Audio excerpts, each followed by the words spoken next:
Je voudrais lire un texte maintenant dans la parole de Dieu qui se trouve dans l'évangile de Matthieu au chapitre 26 et au verset 11. Matthieu chapitre 26 et verset 11. Donc on peut le constater, je suis ici à la maison de mon cousin. Alors il y a aussi un pourquoi, parce que chez moi, donc j'ai remarqué que Frahim, tu as une mauvaise connexion. Bien sûr, on comprend que ce n'est pas ta faute. Mais moi, j'avais un petit peu le même souci que toi. J'étais chez moi et je ne captais pas très, très bien. Et comme j'ai eu quelques soucis dans la réunion où il y avait des interruptions et il fallait que je me reconnecte, et mon cousin m'avait proposé de venir chez lui à un seul fin qu'il n'y ait pas de coupure dans les prédications. Donc, vous comprenez bien que j'ai accepté. En même temps, j'ai droit à mon petit café et que Dieu le bénisse lui aussi pour nous.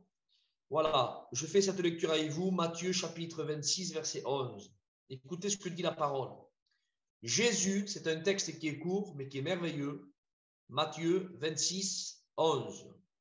Jésus comparut devant le gouverneur et le gouverneur l'interrogea à ces termes. Es-tu le roi des Juifs? Jésus lui répondit, tu le dis.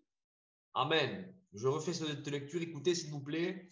Verset 11, chapitre 26, évangile de Matthieu. Jésus comparut devant le gouverneur. Amen. Je vais demander à un frère de prier le Seigneur. Ça m'embête de désigner un frère, amen, mais bon, je ne connais pas tout le monde. Mais allez, si Frahim, tu as une bonne réception, je voudrais que tu pries le Seigneur pour moi et pour tous, s'il te plaît. Bien. Tu m'entends, Isaac? Oui, moi je t'entends. Bien. On ferme nos yeux. Gloire au Seigneur. Avant de commencer, vous m'entendez tous? Est-ce que tout le monde m'entend bien? Michto? C'est bon, Isaac, on t'entend.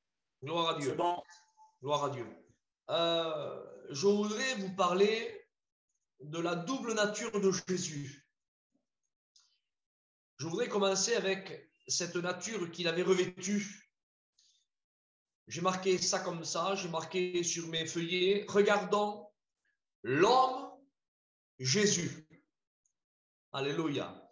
Regardons l'homme Jésus. Et le texte que je viens de lire, c'est celui-ci. Il dit, Jésus comparut devant le gouverneur. Ça, c'est notre version à nous. Notre version, Jésus comparut devant. La version espagnole, Reina Valeria, il y en a et d'autres versions, bien sûr. Il y a des versions espagnoles qui disent que Jésus comparut non pas devant, mais debout.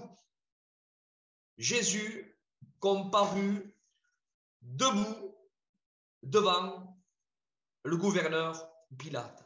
Et j'ai marqué ceci, il n'y a pas un homme, écoutez s'il vous plaît, il n'y a pas un homme qui ait marché sur cette terre comme Jésus, il est unique en tout. Amen. Que Dieu soit loué. Amen. Jésus, amen, est unique en tout. Vous savez, il y a des hommes qui ont marqué leur temps, qui ont marqué l'histoire. Mais laissez-moi vous dire, amen, qu'il n'y a pas un homme qui est marché sur la terre, oui, comme Jésus. Il est unique, je dis bien, il est unique en tout. Et je voudrais, amen, vous citer un passage de la parole qui est écrit dans l'évangile de Luc au chapitre 8 et verset 32. Jésus, et vous connaissez ce célèbre texte, ce célèbre passage, amen, vous l'avez écouté maintes et maintes fois, hein, certains prédicateurs l'ont prêché peut-être des dizaines, voire des centaines de fois, et je voudrais le citer ce soir, amen, c'est celui-ci, Luc 8, 32, Jésus dans la barque. Jésus dans la barque, écoutez bien, il dormait, et ça c'est merveilleux. Tu me diras, Jésus, Isaac, Jésus, il dormait, parce qu'il dormait, c'est merveilleux. Oui, parce qu'il dormait, amen, c'est merveilleux. Je voudrais vous expliquer pourquoi. J'ai marqué ceci. Vous me direz, parce qu'il dormait dans la barque tout en ayant quand même une tempête. Alors certains me diront, vous me direz, Isaac, c'est normal qu'il dormait, car il n'avait rien à craindre parce qu'il était Dieu aussi par nature. Et le vent et la mer lui obéissent. Il est le créateur. Et moi, je vous réponds et je vous dis, oui, c'est vrai. C'est vrai, peut-être ça aurait été moi, peut-être ça aurait été toi, dans une barque qui n'était pas le Titanic, je vous rassure. Là, la barque ballottée par les flots, menaçait de sombrer le bateau, le vent impétueux qui était là. Moi, peut-être je n'aurais pas dormi. Mais lui, Jésus, il dormait. D'accord? Jésus dormait. Et je vous dis, quel homme Jésus, il dormait pendant la tempête et pendant le vent. Et vous me dites, Isaac, c'est normal. Il est Dieu, il est créateur, le vent lui obéisse, la mer lui obéit, il n'a rien à craindre. Mais moi, je voudrais mettre en relief ce soir, il dormait, mais non pas par rapport à la crainte du vent et de la tempête. Écoutez, s'il vous plaît. Si je dis qu'il dormait, je ne fais pas allusion à la tempête. Ah, tu me diras, non, Isaac, alors pourquoi tu cites qu'il dormait au milieu de la tempête? Je disais parce que, je dis ça pourquoi? Pour vous dire cela, parce que Jésus, il dormait, écoutez s'il vous plaît, il dormait connaissant la souffrance qu'il allait passer et la mort qu'il allait subir. Et ça c'est merveilleux. C'est pour ça que je vous dis, il n'y a pas un homme qui a marché sur la terre comme Jésus. Parce que dormir au milieu d'une tempête, au milieu des vagues qui sont là en train de menacer de faire sombrer le navire, d'accord? Il dort, il n'y a pas de souci, il est Dieu, il est le créateur, puis lui obéit. Amen, gloire à Dieu. Mais ça, c'est en tant que nature divine.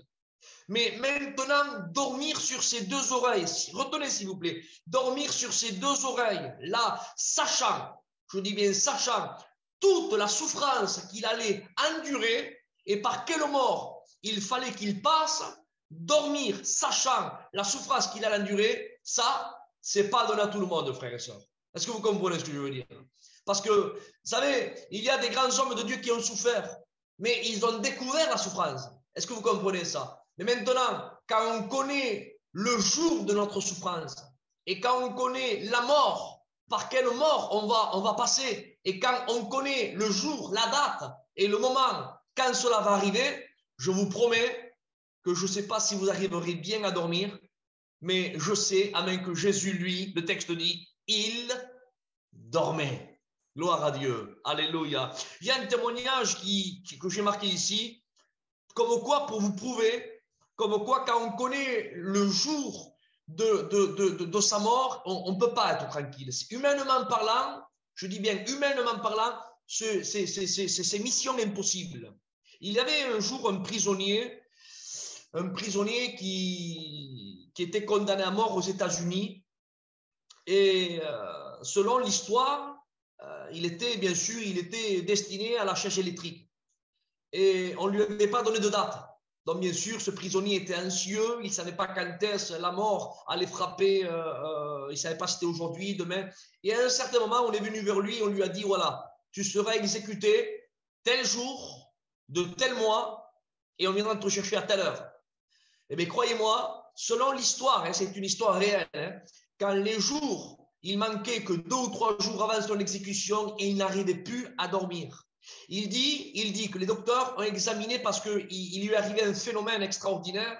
Il dit que les vaisseaux sanguins de ses cellules sanguines éclataient à l'intérieur de lui et il sortait comme du sang à travers ses yeux, à travers les oreilles, à travers sa bouche. Il y avait du sang qui sortait.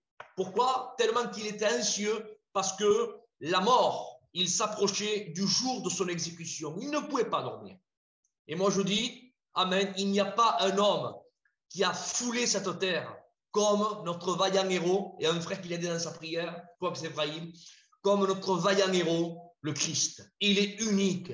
En tant que Dieu, bien sûr, Jésus dit, il n'y a pas d'autre Dieu que moi. Amen, il est écrit dans l'Ancien Testament, il dit, je le jure par moi-même, il n'y a pas d'autre Dieu que lui. Mais laissez-moi vous dire, même en tant qu'homme, il n'y a pas un autre homme, amen, qui pouvait et qui peut et qui sera l'égal du Christ. Amen. Quand il était homme, il était unique. Alléluia. Connaissant le jour de sa souffrance, connaissant le jour de sa mort, eh bien lui, le texte dit, il dormait. Et moi, je dis, amen. Que Dieu soit loué et à lui soit toute la gloire. Alléluia. Regardez la différence entre Jésus et le diable.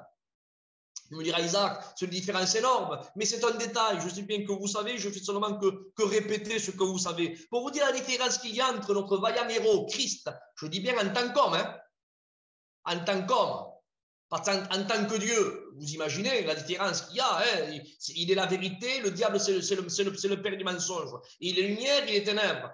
Non, il est créateur, c'est la créature. Est-ce que vous comprenez? Il est divin et l'autre non. Donc, il y a une différence énorme, c'est complètement l'opposé. Mais je voudrais vous mettre en relief la différence de vaillantise, amen, de vaillantise, amen, entre Christ, homme, et le diable. Jésus, en tant qu'homme, connaissant les souffrances et connaissant la mort par laquelle il devait passer, il dormait, amen, tranquillement. Regardez la différence, le diable. Le diable, lui, la Bible dit, les démons, le texte dit, hein, dans Jacques 2, 19, il dit, vous croyez en Dieu, vous faites bien. Il dit, les démons croient, écoutez s'il vous plaît, les démons croient et ils tremblent. Que Dieu soit loué. Et j'ai marqué ceci, question, pourquoi ils tremblent? Il y a une question, la question est là, pourquoi ils tremblent? Et j'ai marqué ceci, parce que celui qui ne ment pas, c'est-à-dire Dieu, leur a dit, dans Matthieu 25, 41, le feu éternel qui est préparé pour le diable et ses démons. Matthieu 8, 29, les démons dirent à Jésus, es-tu venu ici pour nous tourmenter avant le temps? Voyez-vous, quand on connaît et qu'on sait qu'on va souffrir, on tremble. Est-ce que vous comprenez ça? C'est pour cela que les démons croient et ils tremblent. Parce que quand Jésus est allé de l'autre côté de Gadara, les démons dirent, Matthieu 8, 29, les démons dirent à Jésus, es-tu venu ici pour nous tourmenter avant le temps? Voyez-vous, ils ne sont pas tranquilles parce qu'ils savent même que celui qui ne ment pas a préparé un lieu de tourment où ils seront tourmentés pour l'éternité. Voyez-vous, une fois de plus, je me répète ce soir, quand on connaît, quand on sait, on n'est pas tranquille. Quand on connaît, quand on sait, on ne dort pas bien. Quand on connaît, quand on sait, on tremble. Et la Bible dit, amen, ils tremblent. Les démons croient et ils tremblent. Ils ne sont pas tranquilles parce qu'ils savent qu'ils vont bientôt, oui, bientôt souffrir dans un lieu que Dieu a préparé spécialement pour eux. Et j'ai voulu regarder le mot trembler en grec. Écoutez s'il vous plaît. Les démons croient et ils tremblent. Et le mot trembler en grec, c'est le mot hérisser. Les démons croient et ils s'hérissent de peur. Et le mot grec aussi tremble, c'est le mot frissonner. Les démons croient et ils frissonnent de peur. Et le mot grec aussi veut dire être horrifié, être horrifié. Ça veut dire même que les démons croient et ils sont horrifiés. Oui, frères et sœurs, les démons croient et ils sont hérissés. Ils sont frissonnés. Ils sont horrifiés de savoir qu'ils vont bientôt souffrir. Et le texte hébreu pour dire il tremble, c'est être dans l'épouvante. Imaginez, croyez-moi, les mauvais esprits, le diable et toute son armée, ils ne sont pas tranquilles, vous savez, ils sont hérissés, ils frissonnent, ils sont horrifiés, ils sont dans l'épouvante de savoir qu'il y a un jour qui est préparé pour eux, un endroit qui est préparé pour eux par le Créateur, où ils seront tourmentés pour l'éternité. Et moi, je dis Amen. Gloire au Seigneur. Alléluia. Voyez-vous, quand on connaît, quand on sait par quelle souffrance on va passer, on ne peut pas être tranquille. On ne peut pas dormir sur nos deux oreilles. Par contre, notre vaillant héros, j'aime bien ce mot, mais je le redis, hein, notre vaillant héros, que Dieu soit loué, à lui soit la gloire, il savait par quelle souffrance il fallait qu'il passe. Il savait, c'est pas qu'il ne le savait pas, il le savait. Il savait, frères et sœurs, par quelle mort il fallait qu'il passe. Et le texte dit, amen, le texte que je viens de vous lire, amen, dans Matthieu 26, 11, Jésus comparut debout devant Pilate. Alléluia, amen. Ça veut dire, amen, que devant le gouverneur qui était là, sachant la souffrance qu'il fallait qu'il passe, sachant par quelle mort il fallait qu'il passe, il n'est pas venu en rampant, il n'est pas venu à genoux. Non, Christ était debout, amen, devant Pilate, alléluia. Et il arrivait, même, amen, dans les endroits où il y avait des vagues, où il y avait des tourmentes impétueuses avec un vent violent, Jésus, amen, sachant tout ce qui lui arrivait, qui allait lui arriver, il dormait. Que Dieu soit loué. Alors, vous me direz, Isaac, comment je ne comprends pas Jésus, lui, il dormait, il était là, mais je ne comprends pas. Alors, plus qu'il n'avait pas peur de la mort, parce qu'il faut bien, il y a des textes qui peuvent nous mettre un petit peu en confusion. Tu es en train de me dire que quand on sait, on a peur. Tu es en train de me dire que quand on connaît, on tremble, on a peur. C'est pour ça que les démons savent et ils ont peur. Je voudrais ouvrir une petite parenthèse.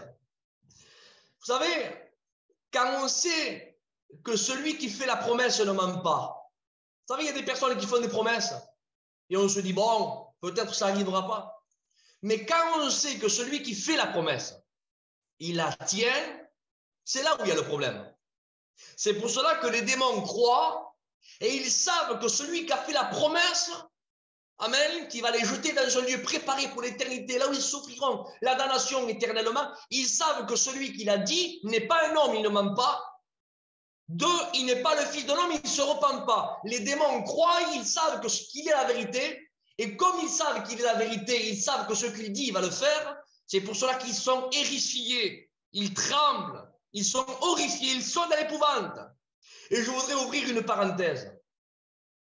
Vous savez que quand le jour J, plus le jour J s'approche, croyez-moi, on doit avoir des maux de tête. On doit voir la tension qui doit, si on est à 13 ou 12 ou 13, eh bien, elle doit monter à 18 ou à 21 parce que le jour J s'approche. Je voudrais, et permettez-moi, hein, je vous fais de l'humour ce soir, j'aurais voulu prendre la tension du diable. Alors, je vous fais rire, hein. La tension du diable. Vous savez que quand Dieu, dans le jardin d'Éden, il lui a dit la promesse, dans Genèse 3,15, quand il lui a dit, tu lui blesseras le talon, par contre, sa postérité, à elle t'écrasera la tête. Quand Dieu lui a promis qu'il y aura une descendance qui lui écrasera la tête, le diable sait que son créateur, le diable sait que Dieu ne ment pas. Là, les maux de tête. Il a commencé à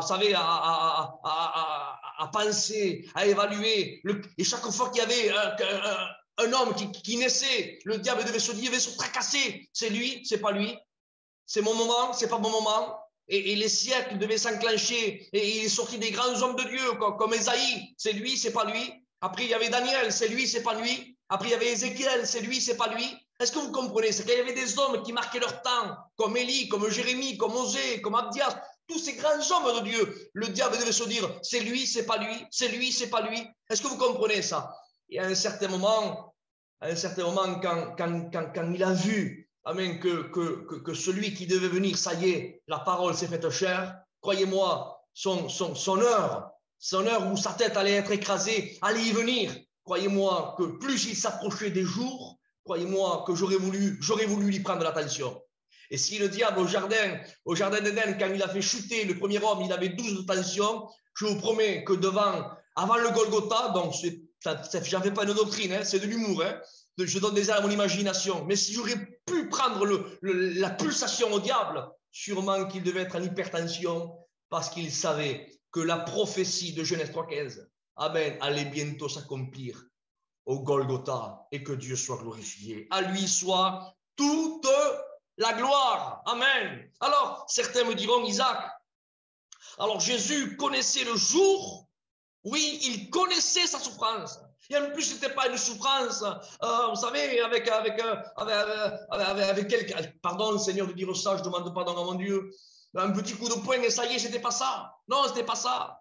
Il savait, il connaissait la souffrance, il fallait qu'on lui tire la barbe. Vous savez que les Juifs ils gardaient leur barbe. Hein, ils n'étaient pas seulement mal rasés, ils avaient une barbe, tout juif qui vivait la Torah pieusement. Or, Jésus n'est pas venu ici abolir. Il est venu ici accomplir. Donc, c'était un juif, Jésus. Est-ce que vous comprenez? Un juif par entière. Il vivait le Pentateuque, il vivait l'Ancien Testament, il vivait la loi, il la vivait. Il est venu pour accomplir. Donc, on lui a tiré sa barbe. Et vous savez, selon les statistiques, selon le corps médical, alors il y a des médecins qui ont fait des études par rapport à cela. Quand on arrache la barbe, la logique veut que la peau enfle. Alors Jésus savait, amen, que son visage allait être enflé par rapport qu'on devait lui tirer la barbe. 1, 2, amen. Les soldats romains lui foutaient des revers, des soufflets, on appelle ça. Quand Jésus passait, on lui foutait des revers de verre. Alors imaginez les coups des revers de main avec ces bourreaux, ces méchants romains qui étaient là, qui étaient habiles, avec un esprit haineux à l'intérieur d'eux, où le diable est en train de les utiliser. Alors imaginez avec quelle force il devait frapper. Donc sûrement que les lèvres de Jésus devaient se fendre.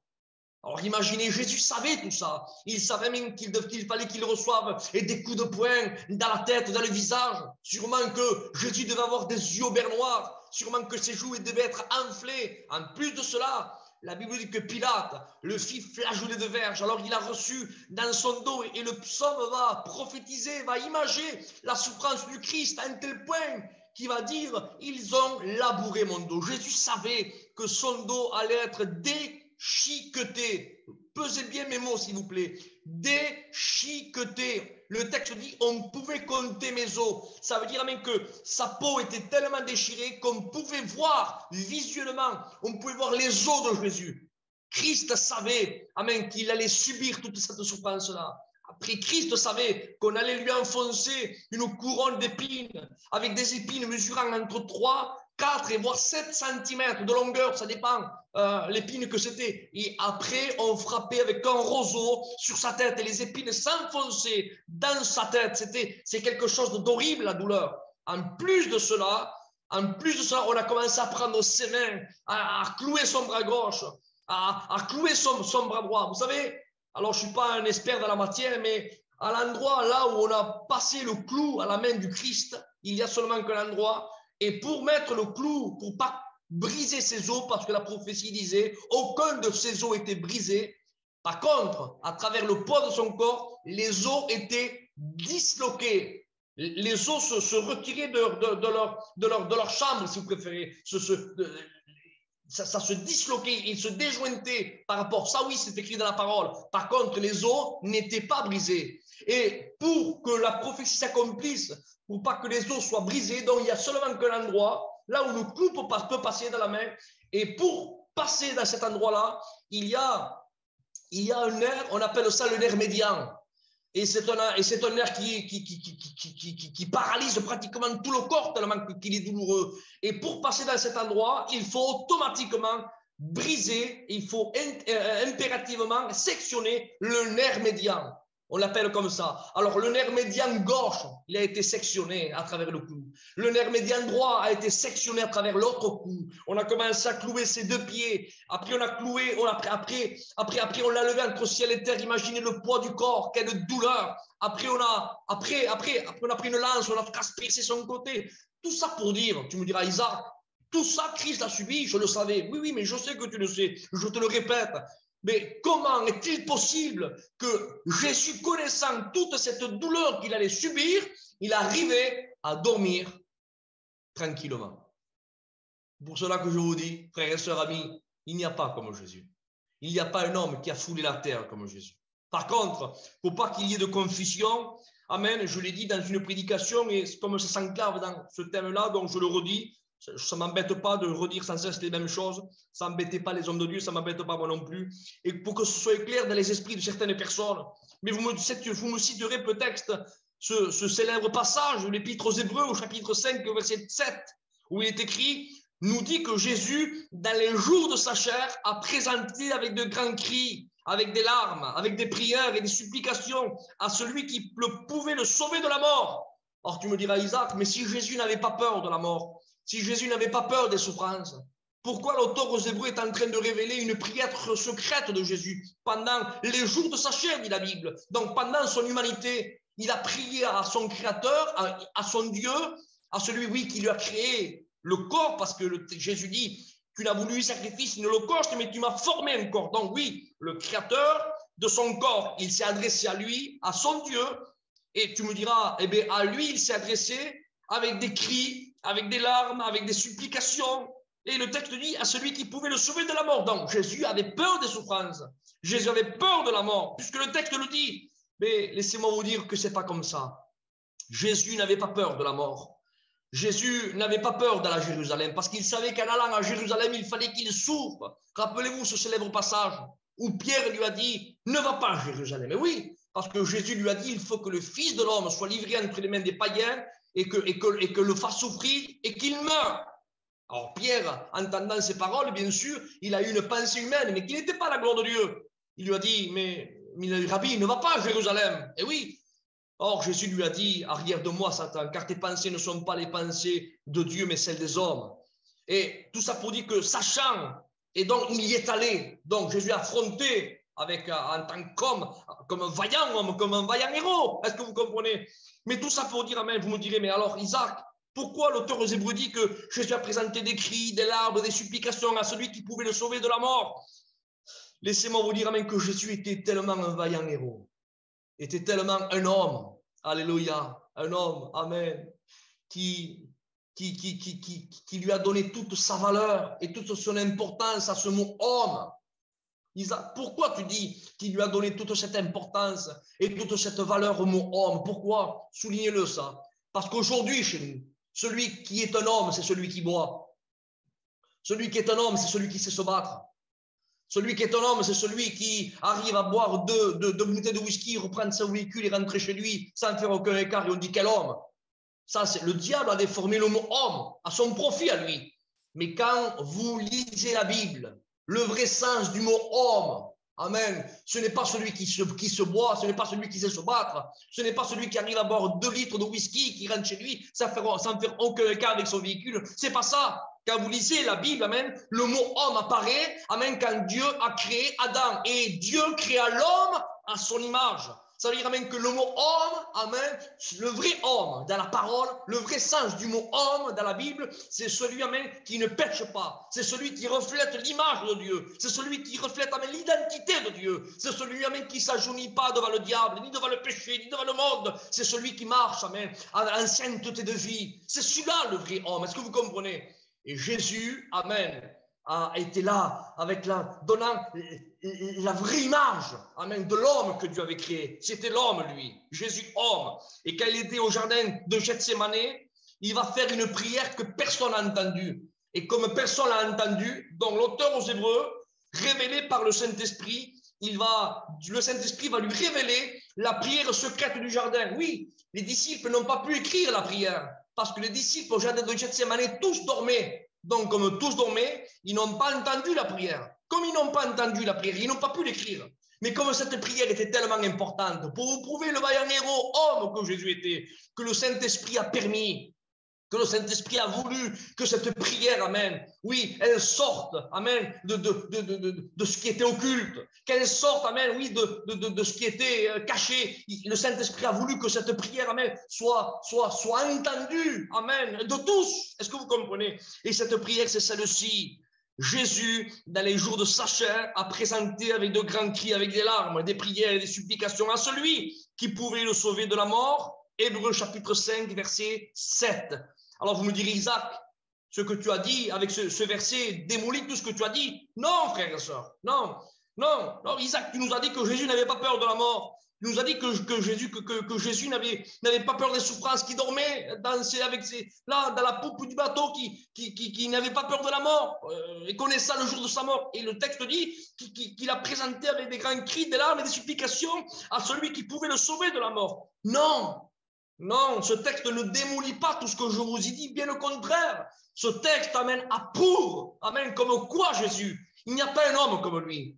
Tu me diras, ça veut dire quoi, Isaac? Qu'est-ce qu'il veut dire ce texte alors? Jésus était venu ici pour accomplir la volonté de son Père, amen, pour prendre la place, amen, de celui qu'Abraham a dit, amen, au mont Moria, à son fils, l'Éternel, Jéhovah Jireh, l'Éternel se pourvoira. Dans ce lieu-là, l'Éternel se pourvoira. Et ce lieu était le Golgotha. Est-ce que vous comprenez ça? Et Jésus, il fallait qu'il monte, amen, à la place d'Isaac. L'Éternel se pourvoira. C'était non pas Isaac, le fils d'Abraham, mais c'était Jésus, le Fils de Dieu. Il fallait qu'il soit crucifié là, sur le mont du Morija, amen, qui est là où il y a le mont du temple. Mais le mont Morija, c'est là où il y a le temple, amen. Mais sa partie, amen, le mont Morija commence de là où il y a le Golgotha. Amen. Alors, du Golgotha jusqu'au mont du temple, c'est tout ça le mont Morija. Est-ce que vous comprenez? Et Christ, amen, il fallait qu'il monte sur le mont Morija, c'est-à-dire sur le Golgotha, sur le lieu appelé Golgoulette, Golgotha, appelez comme vous voulez. C'est le lieu du crâne. Et il fallait qu'il soit pendu entre ciel et terre, sous le bois, parce qu'il fallait qu'il prenne notre malédiction, parce que la Bible disait, amen, quiconque est pendu au bois est maudit. Et nous étions tous maudits, pécheurs et privés de la gloire de Dieu. Mais Christ, il fallait qu'il monte, amen, là sur le mont Morija, sur le Golgotha, et il fallait qu'il soit pendu sur le bois pour prendre notre malédiction. Il a été notre substitut. Mais voilà, il y a un mais. Mais comme Christ, amen, il était pleinement homme, il était au jardin de Gethsémane. Et l'oppression de l'humanité, ton péché, mon péché, le péché le plus abominable, le plus horrible. Est-ce que vous comprenez ça? Tu me diras, Isaac, la drogue, la bagarre, l'alcool, le mensonge, ce péché-là, Christ a pris? Oui, ce péché-là.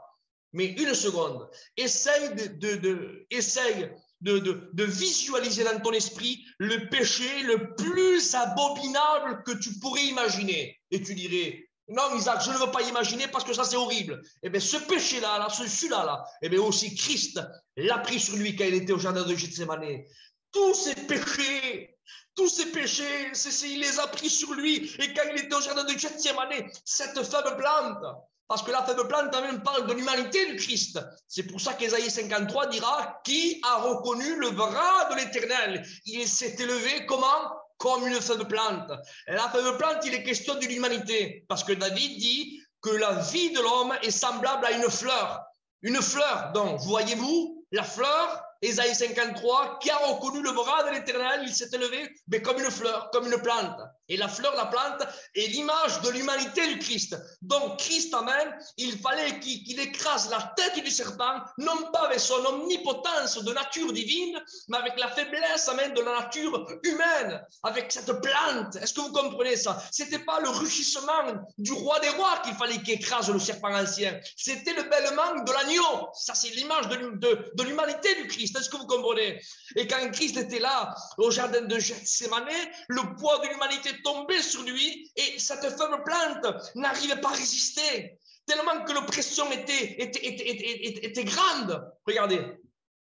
Vous savez qu'il y a ce fameux astronaute, là, Thomas Pesquet, qui est monté dans l'espace. Et vous savez que ce n'est pas tous les hommes qui peuvent être astronautes, parce qu'il y a une puissance de jet au décollage et dans la trajectoire et à l'arrivée, qu'il faut avoir une préparation, une condition physique, parce que même qu'on est en bonne santé, mais si on n'a pas une condition physique, les artères peuvent exploser.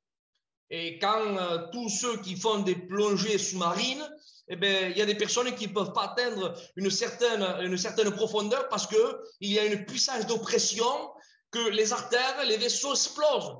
Parce que ça, on appelle ça l'oppression. Et bien, le Christ, l'oppression de l'humanité était tellement puissante au jardin de Gethsémane que les vaisseaux sanguins étaient en train d'exploser à l'intérieur de lui. Est-ce que vous comprenez ça? La horte du feu, selon les docteurs, je n'ai pas fait de vérification, mais selon les docteurs, les spécialistes qu'ils ont étudiés, il y a une horte qui s'est fêlée par rapport à l'oppression, elle s'est mélangée avec l'eau du corps et c'est pour cela qu'elle est sortie par ses pores de l'eau avec des grumeaux de sang. Mais tout cela pour dire même que tellement que l'oppression était puissante, le corps humain n'arrivait pas à résister. Et Christ, lui, en tant qu'humain, il croyait, enfin, il avait peur plutôt, il avait peur de mourir au jardin de Gethsémane. Mais s'il mourait au jardin de Gethsémane, il ne pouvait pas prendre notre malédiction au bord de la croix. Est-ce que vous comprenez ça?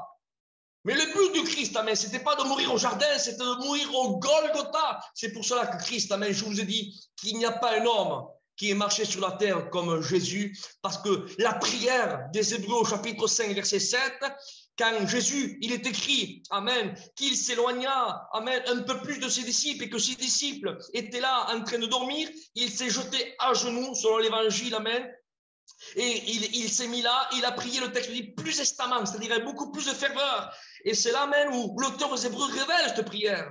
Hébreux 5, 7, et où il est écrit, amen, que Christ, amen, a prié, amen, avec des cris. Imaginez Jésus au jardin de Gethsémane, avec des cris, avec des larmes, avec des supplications. Il a supplié Dieu. Et il a supplié pourquoi? Le texte dit, à celui qui pouvait le sauver de la mort. Mais de quelle mort? Alléluia, la mort du jardin, c'est-à-dire, amen, Christ, amen, amen. Il ne voulait pas mourir au jardin de Gethsémane. C'est pour ça qu'il a prié restamment. Il a crié avec larmes, avec supplication à celui qui pouvait le sauver de la mort du jardin. Alléluia, il a été exaucé, dit la parole de Dieu. Alléluia, et un ange est venu, amen, qu'il a fortifié. Quelle humilité notre Christ. Alléluia, personne comme lui. Il y a certains hommes qui ne veulent pas se laisser reprendre par certains hommes parce que, soi-disant qu'ils ont 20 ans de ministère, parce que c'est famille telle, ou parce qu'ils ont un QI beaucoup plus grand que l'autre. Alors, on ne peut pas les approcher. Quel exemple, Christ, le Créateur qui s'est laissé fortifier par la créature. Un ange est venu, alléluia, et il a fortifié son Créateur, et il s'est laissé fortifier. Quel exemple! C'est pour ça que je dis qu'il n'y a pas, amen, un autre homme, amen, qui a foulé cette terre comme Jésus. Et la parole de Dieu déclare, amen, que Jésus s'est levé, alléluia, et il s'est livré. Qui cherchez-vous à la corde? Jésus de Nazareth? Et quand il dit, c'est moi, la corde, amen, s'est renversée. 600 hommes avec des lampes, des bâtons et des lanternes, 600 hommes se tombent à la renverse. Jésus aurait pu prendre la poudre d'escampette. Non, non, il a attendu qu'il se relève. Amen. En voulant dire, voyez-vous, par rapport à c'est moi, d'accord, que ce qui était le je suis que Moïse a entendu au Sinaï, c'est-à-dire c'est moi, hein, c'est moi, Dieu, hein, c'est moi, c'était la même autorité, c'était le même je suis. Quand il dit c'est moi, la puissance, amen, ils ont tombé à la renverse. Et bien là, il a envoyé un message codé pour nous en disant personne ne monte ma vie. Parce que, voyez-vous, si j'aurais voulu, là, pendant que vous étiez à la renverse, j'aurais pu partir. Mais j'ai attendu que vous vous releviez, voyez-vous, et je vous ai posé encore une autre question. Je vous ai dit, qui cherchez-vous? Et il m'avait dit Jésus de Nazareth, et je vous dis, c'est moi. Alléluia. Il a tendu ses mains. Amen. Et il a donné. Vous n'êtes pas venu prendre ma vie. Le bon berger donne sa vie. Il a donné sa vie. Est-ce que vous comprenez ça? Quel homme Christ, sachant, amen, tout ce qu'il a enduré, il ne s'est pas échappé. Bien au contraire, il a prié avec larmes, supplications, amen, pour subir la souffrance, amen, qu'il fallait qu'il endure. Oh, alléluia. Il n'y a pas un autre homme qui ait foulé la terre comme Jésus. Alléluia. Alléluia. Ça, c'est notre vaillant héros. Que Dieu soit béni. Vous savez, les enfants ont des héros. Hein? Vous avez vu avec les films de Marvel, il y a les Avengers. Alors, il y a Bioman, il y a Superman. Alors, soi-disant, ils ont des pouvoirs qui volent, des pouvoirs qu'avec des yeux, ils arrivent là à envoyer des rayons et ils carbonisent leurs adversaires. Ils arrivent à marcher sur les eaux, ils arrivent à glacer les lacs. Mais ça, c'est, permettez-moi de vous dire, ce sont des héros fabriqués par la main de l'homme qui ne voient pas, qui ne volent pas, qui ne marchent pas, qui n'ont aucun pouvoir. Christ est le vaillant héros. Alléluia. Lui, il marche sur les eaux. Amen. Avec un regard, alléluia, il attire les gens à la repentance. Avec un toucher, il purifie les lépreux. Amen. Amen. Avec une présence qui foule là un territoire gadaréen où il y a 6000 démons. 6000 démons se prosternent devant lui. Jésus, amen, est notre vaillant héros. Il se met en face la mort. Et il lui dit à un homme qui était là dans un tombeau depuis 4 jours, Lazare sort et le mort sort. Est-ce que vous comprenez? Christ, amen, était et il est notre vaillant héros. Que Dieu soit loué. Un héros qui n'avait pas été fabriqué par la main de l'homme. Un héros qui est réel.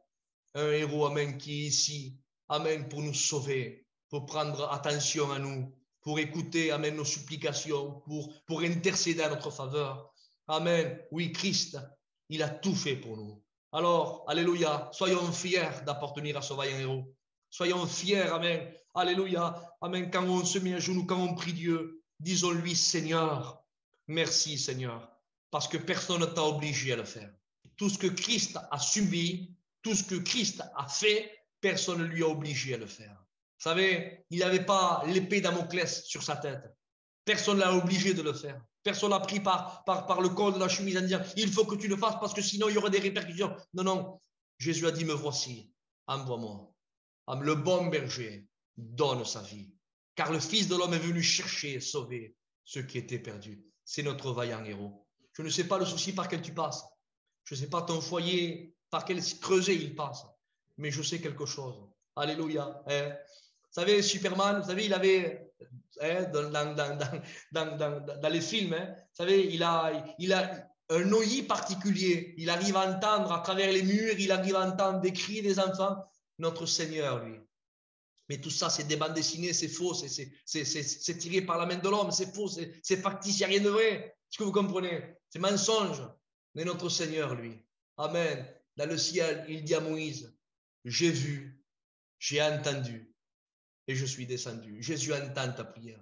Il te voit et il vient à ton secours. Que Dieu soit béni. Alors, bien-aimés du Seigneur, merci. Merci de m'avoir écouté pendant peut-être ce bon 3/4 d'heure.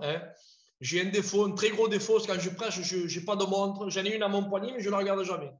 Alors, je suis là dans mon estade et je prêche. Normalement, il y a ma femme qui m'écoute. Et quand elle m'écoute, elle me fait des gros yeux. Et elle, si vous préférez, c'est ma montre. Mais là, il n'y a pas ma femme, j'ai mon cousin à côté, mais il ne me dit rien. Alors, je continue. Mais que Dieu soit béni. En tout cas, merci. Merci de m'avoir écouté. Merci à Dieu de nous bénir et qu'il continue davantage à nous bénir. Nous vivons des temps difficiles. Serrons-nous les coudes. Travaillons pour le Maître. Intercédons. Amen. Pour que Dieu fasse ce qu'il a à faire. Et que bientôt, frères et sœurs, amis, je ne sais pas si vous avez des projets, vous, dans le monde, mais moi, je n'en ai pas. Que bientôt, que Christ revienne nous chercher. C'est mon désir. Parce que ne croyez pas que ça va s'arranger, frères et sœurs. Je ne vous prêche pas, ça veut dire, Isaac, tu prêches un message de mauvais augure. Non, non, je vous dis la vérité. Daniel, il est écrit au chapitre 10, verset 21 ou 26, 27, si ma mémoire est bonne. Le prophète dit, il dit, je vais te, comment dit le texte?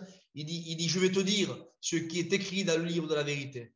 Ben nous, les prédicateurs, nous sommes des prédicateurs de la vérité. On vous annonce la vérité. Ne croyez pas que ça va s'arrêter, ça va se stagner. On va reprendre nos jours comme au début il y a 20 ans, 30 ans derrière et tout va fleurir. Mes frères et sœurs, amis, tout est accompli. L'Europe ne va pas rentrer là-dedans parce qu'il faudra encore une autre prédication. Mais l'Europe est en train de demander, comme nous, l'Église, on demande à notre Christ qui vient nous chercher, l'Europe est en train de demander, d'acclamer leurs leaders qui viennent les sortir du gouffre. Et bientôt, celui qui doit rentrer dans la scène politique et sortir l'Europe du gouffre, si vous préférez, cet empire romain reconstitué, la petite corne qui est l'Antichrist, qui doit sortir des 10 cornes, des 10 pays européens. Frères et sœurs, amis, tout est prêt pour l'accueillir. Écoutez ce que je vous dis. Vous savez, quand une maman attend un heureux événement, on prépare la venue de l'enfant. On prend ici le chauffe-biberon. Les mamans, vous savez qu'est-ce que c'est? On prépare là le berceau et pourtant l'enfant n'est pas là, mais on achète tout pour accueillir l'enfant. C'est normal, il faut qu'on accueille l'enfant, il faut que tout soit à disposition pour l'accueillir. Jésus, c'est pareil. Quand il a créé Adam, amen, il a créé son berceau, il a créé, si vous préférez, le jardin, il a tout créé, les arbres fruitiers, tout ce qui en suit. Et une fois que tout était là, donc après, il a créé Adam pour l'accueillir. C'est normal, comme vous, papa et maman, vous faites, quand vous attendez un heureux événement, vous faites tout pour accueillir votre enfant, vous achetez tout à l'avance. L'Antichrist, c'est pareil. L'Antichrist ne pouvait pas venir si tout n'était pas préparé. Il fallait que tout soit préparé, tout, le chemin, tout a été préparé. Maintenant, il y a seulement que l'Antichrist peut venir d'un moment à l'autre. Mais le texte dit, il faut que celui qui le retienne ait disparu. Chaim, Nino, Paul, permettez-moi, je mets mon nom, Isaac, mon cousin Michael, toi, mets ton nom aussi, ma soeur, mon frère, c'est toi qui le retiens, c'est nous qui le retient. Et il faut que celui qui le retient ait disparu, et après paraîtra. Mais bientôt, on est sur le point On est sur le point de quitter cette terre corrompue et partir rejoindre la patrie céleste bientôt. Et moi, je dis, Amen. Viens nous chercher, Seigneur. Nous t'attendons. Sauve, Seigneur. Sauve. Alors, prions pour les rétrogrades. Prions pour les inconvertis. Mais, Seigneur, viens nous chercher aussi, Seigneur. Nous t'attendons. Alors, on ferme nos yeux et on prie le Seigneur. Notre Père et notre Dieu, nous te remercions pour ta parole, Seigneur, qui a été une fois de plus annoncée. Seigneur, tu sais, Père, que j'ai voulu, mon désir était là, Seigneur, d'essayer de faire comprendre ce que j'ai compris, Seigneur. Et je sais que le Saint-Esprit a fait comprendre, Seigneur, comme toi tu voulais qu'il comprenne, Seigneur. Et je dis merci au Saint-Esprit. Que ton nom soit loué, Seigneur. Merci pour ces frères et ces sœurs qui étaient là connectés, qu'on était ensemble, Seigneur, dans cette communion, Seigneur, d'esprit, peut-être absent de corps, mais présent en esprit. Et on s'est réjouis ensemble, Seigneur. Te présentons, Seigneur, oui, toutes ces personnes, Père, Seigneur, qui ont quitté la maison. Au nom de Jésus, notre prière, Seigneur, est que les fils prodigues reviennent à la maison, que les rétrogrades, Amen, reviennent à la maison du Père. Seigneur, nous ne voulons pas être comme le frère aîné, nous ne voulons pas avoir un air mécontent, bien au contraire. Si le Père se réjouit, nous voulons aussi nous réjouir avec le Père. Nous voulons faire partie de ceux, Seigneur, mon frère est revenu à la vie, eh bien moi aussi, Seigneur, je me réjouis et je veux aussi manger le veau gras avec mon frère et mon Père. Seigneur, nous te présentons aussi, Seigneur, ceux qui ne connaissent pas Dieu. Révèle-toi en eux, Seigneur. Au nom de Jésus, Seigneur, Seigneur, brise leurs chaînes. Seigneur, fais tomber les écailles de leurs yeux. Seigneur, et qu'ils viennent, Père, à la connaissance de la vérité, avec un cœur repentant, sincère et vrai. Que ton nom soit béni. Bénis le corps pastoral, notre mission. Bénis, Seigneur, les trésoriers, les diacres, les diaconesses. Bénis, Seigneur Jésus, les missionnaires, Seigneur. Bénis tous ceux, Seigneur, qui travaillent, Seigneur, en haut de l'affiche, Seigneur, parce qu'il y en a, c'est comme ça. Et il y en a aussi, Seigneur, qui travaillent dans l'ombre, comme des noms que j'ai cités quand j'ai commencé la réunion. Il m'est venu ces deux noms, Seigneur, à l'esprit, mais il y en a aussi tant d'autres. Je te prie de les bénir. Bénis, Seigneur. Tu sais, toi, Seigneur, tu connais tout. Tu vois tout, tu entends tout. À ton nom, la gloire, Seigneur. Merci, Père, pour tout. Amen. Amen. Que Dieu vous bénisse, frères et sœurs. Je laisse la place à vos responsables. Que Dieu vous bénisse et merci pour tout. Et pour votre patience surtout. Merci.